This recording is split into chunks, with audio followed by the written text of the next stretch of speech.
Isla thought fate forced me to marry the man I hated the most in this world, the man who had vowed to bring about the world's destruction, the man who had attacked my kingdom and held my people captive, the man who had taken my sister's life, the man I married in fulfillment of my late sister's final wish. He is Sebastian. He made the fateful decision to worship Ardalas, the god of destruction, and forged a pact in exchange for strength. His insatiable thirst for power would have been enough to conquer all, even without the infernal blessing. But now not even the divine intervention of the goddess could thwart his ambition. With purposeful strides, he marched toward Cassiopeia to claim the hand of my sister, the renowned Princess Ava Cassia, a woman whose veins coursed with the blood of greatness. But as he drew closer, he discovered that the princess had been exchanged with her maid. Ava, tell her from now on to call me elder sister. Maybe the goddess sent you to me so we can become sisters. How about it, my dear Isla, would you call me sister? I am sorry, sister. This is the only way. You must replace me, because if I bear his child, this world would perish. Isla remembered Ava's words when she told her, listen, this is my plan. You will become my replacement. He shall never know the difference. Remember the times we played pretend as children. Now it is time to play our most important game. You must become me and fool him. Please forgive me. This is the only way. I am sorry for leaving you behind. A knight shouted, please, princess, jump, they're here.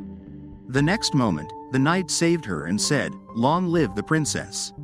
Isla, who was now Ava, was screaming. Then she shouted, you despicable monster, come and confront me like a true warrior, or are you not capable, foul demon? Sebastian stated, princess, let us not squander precious time. Should you wish, you never bring that sword along. I shall aid you in tending to your cherished knight. Draw near and grasp my hand. Time is running out. Your knight will die at this rate. Isla thought, Hemant, after the kingdom of Cassiopeia was raided by the army of Leonis. The real Princess Ava was caught by the new tyrant of the Orion continent. Sebastian brought his prized wife home to the former Cassian castle with the promise of bringing her beloved knight back to health. Sebastian spoke, I heard you cherished this child like your own younger sister. Now that I see you closer, you look just alike. The next moment, Isla started screaming, sister, no, I thought you would stay alive no matter what. Sebastian stated, you acted like you did not leave her behind to replace you. Did you think I would not be able to see through your ruse? A mere spell to change her hair would not fool me. Isla shouted, you took everything from me. You could choose not to kill her. And forgiving her after her exceptional way of tricking me. Admittedly, she was good at impersonating you, my dear princess. If you were not Ava, I would definitely kill you too. To honor you in her bravery in replacing you, I will hold a grand funeral for her tomorrow. That will be the last wedding present I will allow you to help with. Suddenly, Isla put her sword into Sebastian. Then Sebastian continued, this is more like the Ava I heard about. Sebastian thought, she really is a woman rightful for the title of my lioness, Ava Cassia the wise and ferocious. Isla thought, he crushed the aura-coated sword with his bare hands like crushing a sugarcane. The gaping wound on his torso immediately healed up, and so did the wound in his palm. It was most like it had never happened. Sebastian thought, seeing a prideful and strong princess fall under the might of unparalleled power is delightful. She is hailed as the wise, but look at her now, nothing in the face of death. Then he said, now, wise princess, I implore you to calm your mind. I will leave, and if you may, no one will disturb you while you say your last goodbye to your beloved younger sister. After Sebastian left, Isla thought, when he left, I realized that I had lost everything, my sister, my world. We made it, Ava, we have tricked him, but at what cost? Why must you die like this, sister? Just for this wretched world. You sacrificed yourself. That is the truth. This woman in the coffin was the real Ava, and I am her cherished lady in waiting, famously having the same face and countenance as her, the princess's shadow, Isla. Then she remembered Ava telling her, listen to me. The goddess gave us exactly the same face. Maybe it was solely for today, although I wished we could have been just twin sisters. Isla spoke, Ava, I have become his replacement bride, just like we planned. On the 2nd of June, the army of Leonis declared war across the continent. Their commander, Sebastian, promised he would not spare a single soul who dared raise their sword against him. At first, no one took him seriously. However, at an alarming rate, he crushed each and every kingdom on the continent of Orion that arrogantly pushed against him. Genocide after genocide, his name spread through the rain and wind to become a storm in that once peaceful land.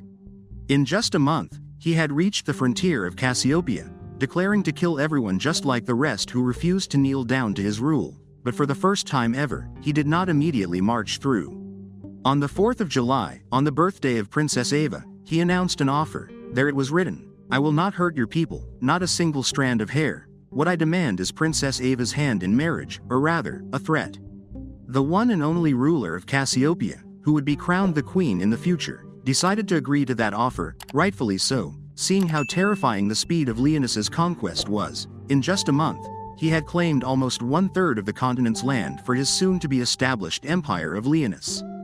But why such an offer?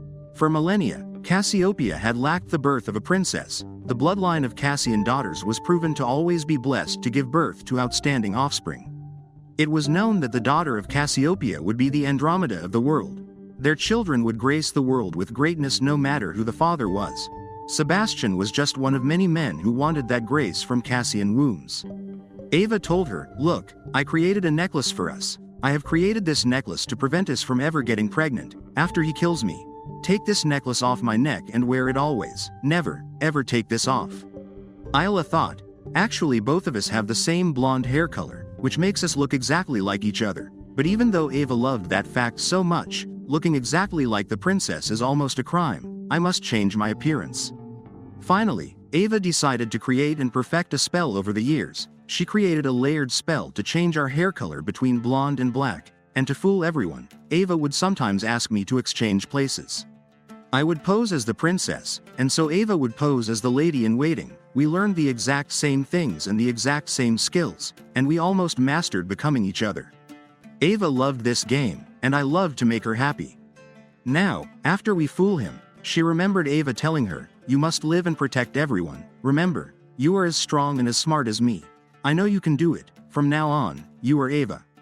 Isla thought, "You put a lot of pressure on me, sister. I might be as strong and as smart as you, but I definitely am not as talented as you.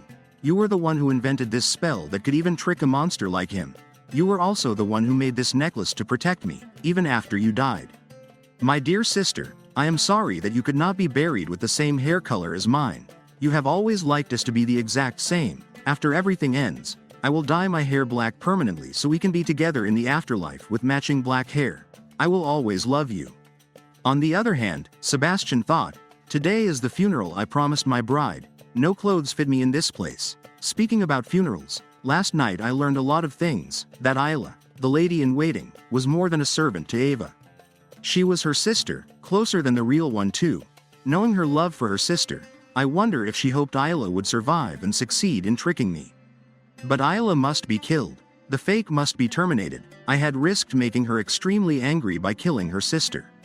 But after everything, I know I had made the right decision. Now that Ava had been caught, and I have her knight and people as hostages, I will be able to convince her to bear my child, even after I murdered her dearest family.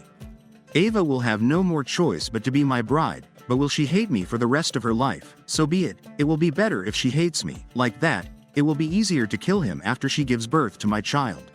Sebastian continued thinking, the real Ava, no amount of training would let someone reach this level of refined air, and recognizing that quality had been my second nature, I felt the same thing when I met with the fake one. However, her graceful serenity was too perfect. It unnerved me. The woman who is now inside that coffin might be incredibly noble, and her charm might have matched her countenance, but this person in front of me, the real Ava, is more human, more flawed, yet believable. That necklace's shine is exceptional. Is it an artificially colored diamond? Now she wears it. Maybe it is an object with lots of meaning between the princess and her lady-in-waiting, not that it is important for me. Isla asked, "How did she die?" Sebastian replied, "She took the poison. That is the only way to keep her body intact. Or would you prefer her to go a quicker and more painless death, such as decapitation?" Isla stated, "Watch your mouth. Tell me with honesty, the reason you did not kill my people, was it because of her?" Sebastian thought, the moment I found out that the real Ava had escaped, I was so furious I almost ordered the kingdom of Cassiopeia to be burned to dust. He remembered Ava telling him, "You just want to see blood, then let it be mine." I was the one who offered myself to replace the princess. The people had nothing to do with my plan. The princess herself almost clawed me by hand to order me to stay, for she was determined to stay, but I decided to save everyone. Sebastian replied, That arrogant wench deserved to die. Only a delusional woman would be conceited enough to try to pose as someone she was not. Isla thought, "What a pathetic man you are. Your eyes are so clouded that you can't see the light in front of you, for the one you killed was the real one." Then she remembered Ava's words, "You are my revenge. One day he shall lay bare his blackened heart before you, and at that moment, we shall attain the freedom we seek." Isla asked, "Was she executed in front of everyone?" Sebastian replied, "She put on quite a show." Then he remembered and told her, "Everyone screamed the princess's name on the day she died, but they did not even blame the princess for leaving them, they worshipped her even more instead. That day, that dead woman screamed to everyone that she offered herself to save the princess from me. She screamed about how terrible I was, that I was cruel to let the princess marry a monster like me, and everyone agreed to protect the real princess from me. Thus, her actions proved the princess was justified. She is then regarded as the savior of the princess and the kingdom, who sacrificed herself before facing her death. She was quite a crowd whisperer." Isla thought, "Look at how much of a problem my sister had put him in, even though he was an evil, genocidal tyrant. Seeing the people rebel against him because of my sister's words must be very insulting to him. Then I just need to continue what my sister had set in stone. Today, I must face the ground, the game I hated the most." Isla remembered when she asked, "Tell me, how would you handle fear?"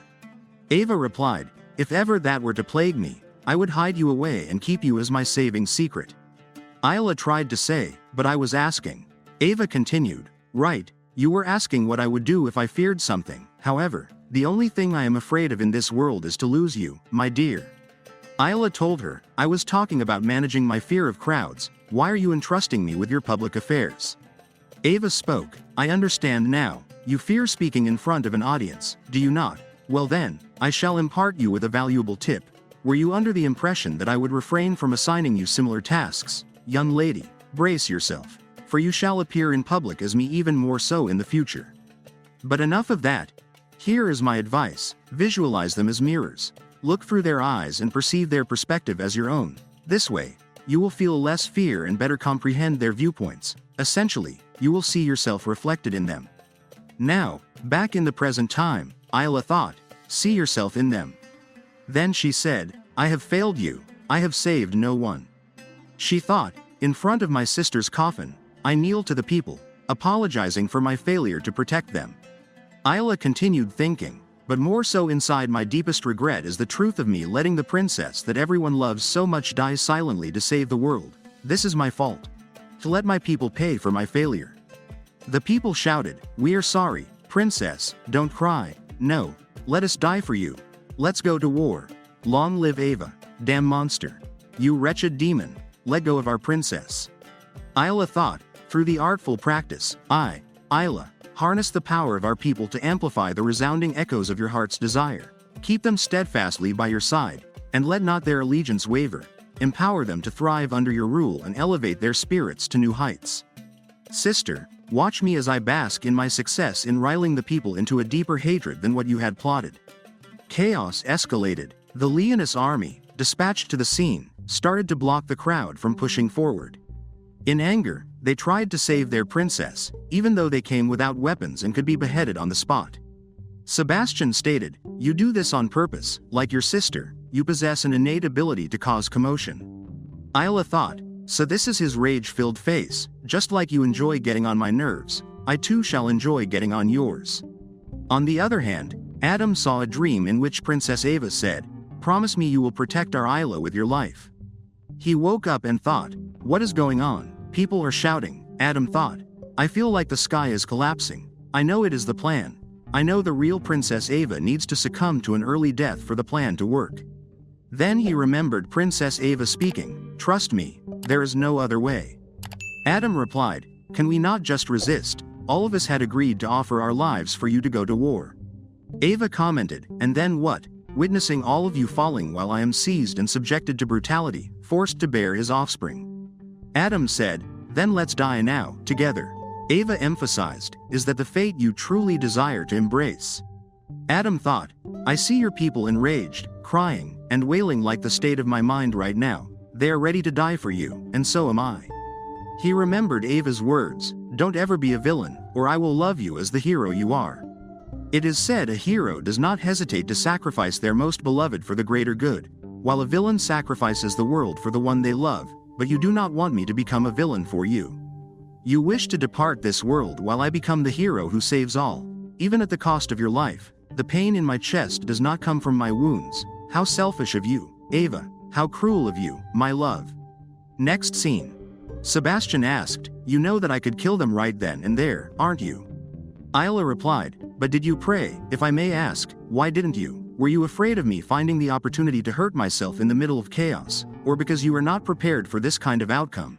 I guess those months of genocide across the continent were as draining as they should be." Sebastian stated, "I promised your sister that her blood was enough."